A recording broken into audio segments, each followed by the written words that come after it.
Welcome in, welcome in. Come on into the abode. You're definitely welcome if you're here today. Anybody that comes in this channel, you're definitely welcome, because we're here to communicate, but not just communicate on higher degrees of unity, connection, knowledge, as we usually who are connected here are on a path. We've had an enlightenment, we've had an awakening, we've had dark nights of the soul. To become awakened, we realize where we're living is not really what we thought it was, which is okay, because we're not what we thought we were. We're more than what we thought we were. We're more than we're even maybe our bodies and telling us as we acquire and wake and know what we can embody. We may be actually more than what we can embody. What if we took out all the programs that ran from us from births?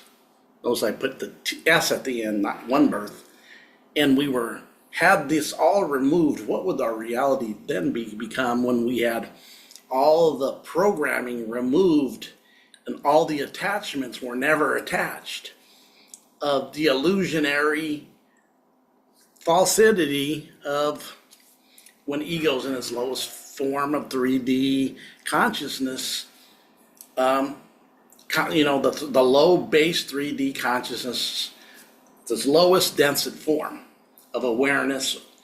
But we wake up, right? And through that process, we start a process of unveiling and unattaching and unattaching and unattaching. We're just going like this. We're reversing it. We just keep unattaching and unattaching and unattaching, and we start seeing clarity a little bit more. We see more clarity. We see that things that we thought were like supernatural are really who you are.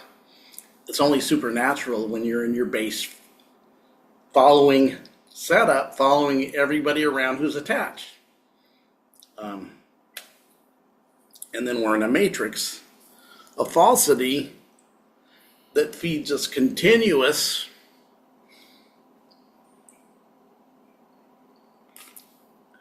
lies and energy, and to make us a consumer of materialism, that we think the base material life and being everything that's connected to materialism is who we are, when really that has nothing to do with who we are.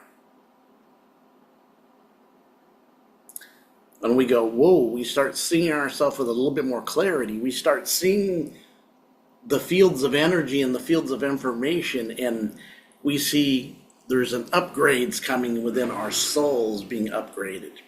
And as we get upgraded, we start seeing more of a unification possibility, not just with ourselves, but even expanding to others who would come from these points of raising out of the illusionary base reality, the harmonization of an alchemical marriage of your divinity and your humanity, where humanity gets uplifted out of just being, I'm just human, to I'm divine with a divine spark. And when it's connected with my humanity, it's somewhat becoming like a demigod, not a demiurge, but like this demi-connective, not so much looking for all the division, the divide and conquer. We're not wanting divide and conquer. We're wanting more integration with the parts of us that are divided from ourselves. And the more we do that, putting yourself together like Humpty Dumpty, and took the fall produced a fragmentation, right? Broken.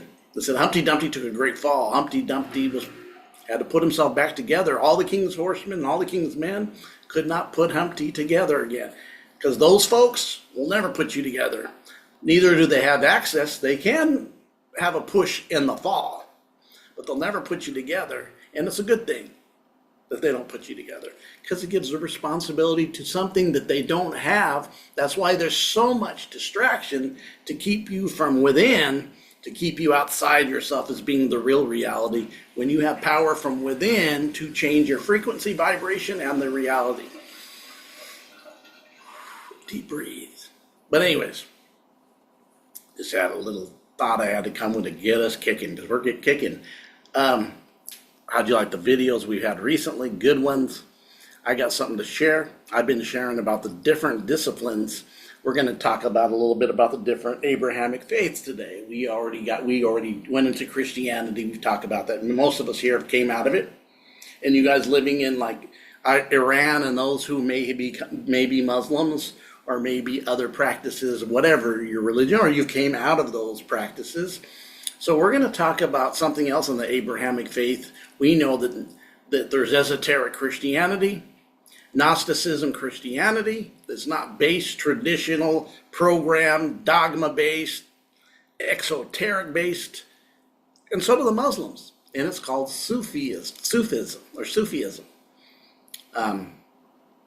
You ever heard of like this thing called the whirling dervish, where these dancers whirl and they go into this like cyclone dancing, right? Just circle, circle, circle. It's called the whirling dervish. That's one of the things that Sufis do. That's from Sufi Muslimism, the whirling dervish, creating this connection by the movement of energetic field, like the spiral's the energetic movement. It's not linear, it's spiraling.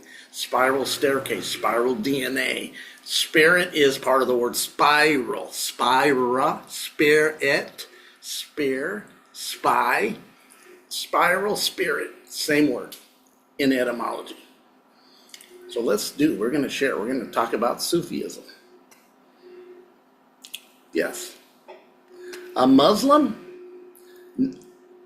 esoteric practice. And you'll really, if you guys don't know, now you know. We'll start here.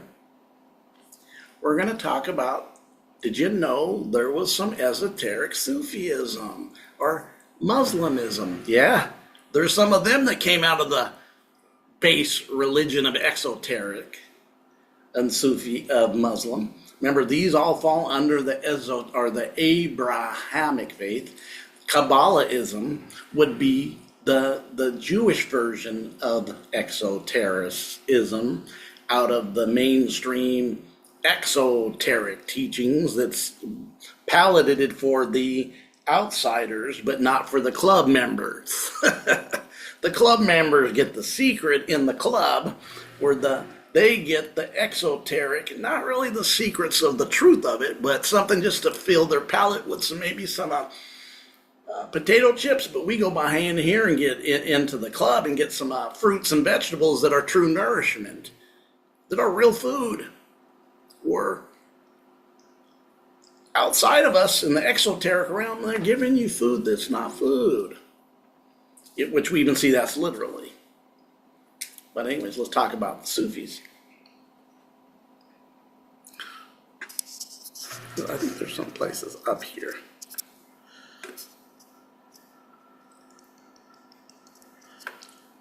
Sufi Muslim, I'm reading the overview, is a Muslim who practices Sufism, a mystical, inward-looking approach to Islam that emphasizes a direct personal experience of God or your nature, your higher nature. So, what?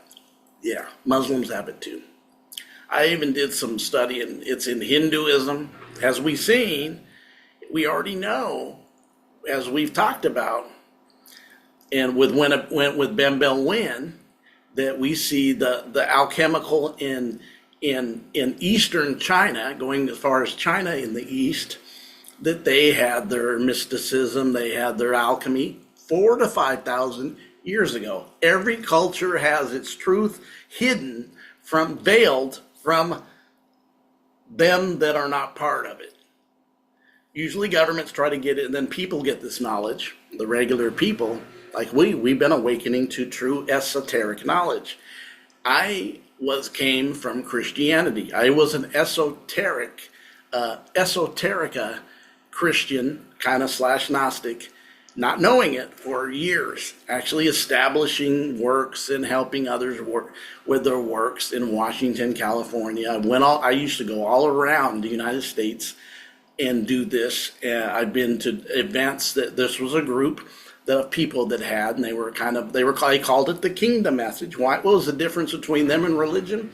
They never took the scriptures literal. They took them that you needed to learn them by power of revelation.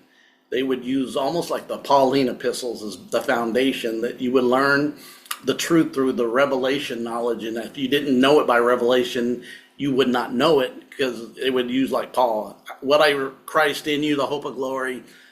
All the knowledge I received was by inspiration of the revelation knowledge, in which was kind of an esoteric Gnosticism, even though it didn't claim those things, but it was. And that was a group I was in from like say 94 to 2011, 12. But even then, they used to, when some people, and there was a various degrees in that of beliefs, from some were more still to me traditional, to some who went a little farther, and then they would get demonized. But the traditionalists, because there was really no organization, even though there kind of was, some kind of trying to keep certain things alive that are just dogmatic crap. Yeah, I've seen that all through that. I broke it out of it totally in 2012 to 13 as I went to the next level, where I just kind of allowed learning meditation, learning Buddhism, learning other aspects of esoteric knowledge. So Sufism, right? So Sufis believe it's possible to attain closeness with God in this life rather than just in the hereafter. Definitely. They focus on introspective spiritual learning and renouncing worldly things. And this is one of the biggest things. They're really telling you, we are not of the world. We're in it, but we're not of it. And the knowledge you're seeking is not going to be in the world basis of what the world teaches in the actually disconnection zone, I call it, of the illusion of what really is this place. Sufis believe that it's possible to attain the knowledge rather than just in the hereafter. I suppose that practices Sufis combine mainstream religious practice with supplementary spiritual practice such as chanting God's attributes, venerated saints, meditative and mystical dance called the whirling dervishes, which I mentioned to start the show. They believe by going into the spinning action, you are representing the spiritual actions of the universe, kind of what we see even in Hinduism, which Hinduism has its mysticism too. I looked this up. I was studying this earlier today. Going to bring it into another video. After this video, this should come out the 22nd. I will do one for the 24th, I believe, and that one will be about, is it Christmas or the winter solstice? What is it? What is this period of time that we're going in? And we'll do that just in the season that we're in. The whirling dervishes, which is very interesting. The word Sufi comes from an Abrahamic word suf, which refers to the wool that was traditionally worn by mystics and Aztecs. Ascetics? Interesting. Ascetics. I want to put an L in there and say Celtics, but it's not. Sufi orders, and the spread can be found throughout Muslim world and beyond. It's controversial among traditional Muslims. That doesn't surprise me, just like many of you that came out of traditional Christianity are judged by them, as you know, as them that came out of that stuff. I mean, my journey of coming out started in the early 1990s. And when you come out of them, what goes with that. The same thing with Muslims is we're heard by the mainstream. We get from about Muslims, unless you're practicing one. I worked with a really good friend of mine that was a practicing one. Nice guy. Worked for him for years. He never pushed nothing on me. He did his practices. When the Sufi. So the religion aspect that we kind of judge is based off what we're given. But all three of these religions come off what? Abrahamic faiths, and we already went over that Abraham is just from Brahman in Hinduism, just a copy of, Saraswati, Sarah, and Abraham, Brahman, and Saraswati, same thing. And the Hindu was first by long time. not close, 2 years. Actually, when you look at Muslim and you look at Christians, you're looking at the latest kind of Johnny-come-lately religions. So, let's go. Let's go here. I'm going to change up. So Sufism, a mystic body of religious practice found within Islam, which is categorized by the focus on Islam purification, spirituality, ritual, and asceticism. I really don't know what that word means. I have to look it up. Practitioners of this historically typically belong to orders known as the Tariq or Tariq, congregations formed around a grand wali who would be last in a chain of successive teachers linking back to Muhammad with the goal of undergoing self-purification. And as we undergo the self-purification, what are we looking at? For many of you know alchemy, the process of alchemy is self-purification. As you go through the purification of fire, water, earth, and air, right? The fire starts the purification of your soul, and then it comes back again, and you go through the process again to get the ego attachments out as you become more pure to who you are authentically, of the light being you are. Process. So already see that process of purification is alchemy. The ultimate aim of the Sufis is to seek the pleasure of God by endeavoring a return to the original state of purity and natural disposition known as the fitra. Okay? Sufism emerged early in the Islamic history, partly as a reaction against the expansion of early Umayyad Caliphate, and mainly under the tutelage of Hassan al-Basir. Although Sufis were opposed to dry legalism, they weren't taking the religious mindset and the religious spirit that we see in exotericism, which becomes legalism, right? We even talked about how in Win Bill Win, in a video I watched, talked about how certain sects of even were trying to promote legalism through legalism does not always work with waking up when it's structured as a flesh thing. There's a difference between being consistent in the flesh. It's a great consistency when it's within you and you start changing yourself, because that's how you level up, by change. We went over this is how you disrupt the algorithm, is by change. Transformations disrupt the algorithm, because when you change, the algorithm can't run on that change. That's why we're so much being pushed running on programs through our lives. 12-step programs even. They strictly observe Islamic law and belong to various schools, Islamic jurisprudence and theology. Although overwhelming majority of Sufis, both pre-modern and modern, remain adherents of Sunni Islam, certain stands of Sufi through transferred over to the ambience of Shia Islam during the late medieval period. So there's changes even with them, particularly after, because I'm sure they got really persecuted by the traditionalists. I'm believing. Despite relative decline of Sufi orders, I would think that would be happening, because it's, just like the church realm, we had to come out of that realm. Most of us came out of that realm of the religion we were in to wake up and realize you have to come out of that place. That's the religion's actually a part of the world.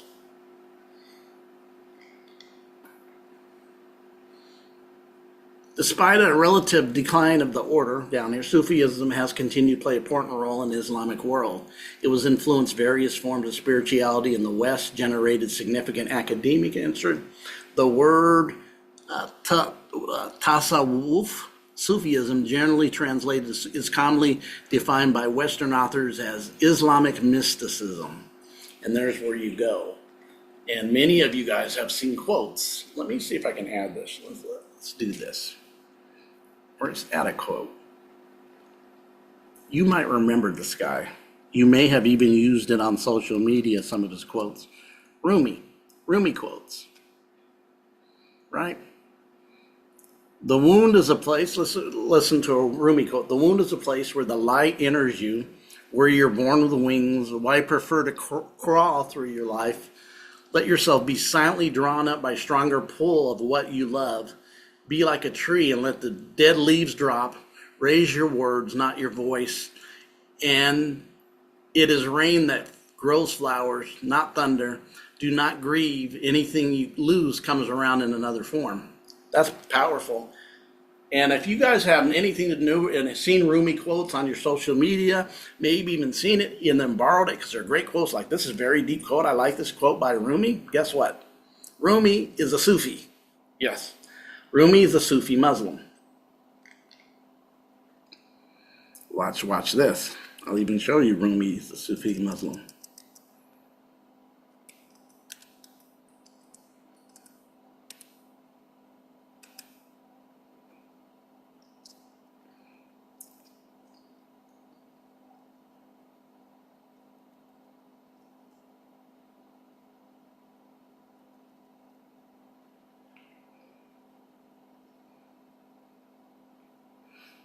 Rumi's believed passionately in the use of travel and music, poetry, dance as a path to God. It was from these ideas the practice of the whirling dervish developed into a ritual form and practice in Nawale tradition. Worship represents a mystical journey of the spiritual ascent through the mind to the love of the perfect love. So yes, he's a Sufi. So Rufi is a Sufi. How did Rufi contribute to him?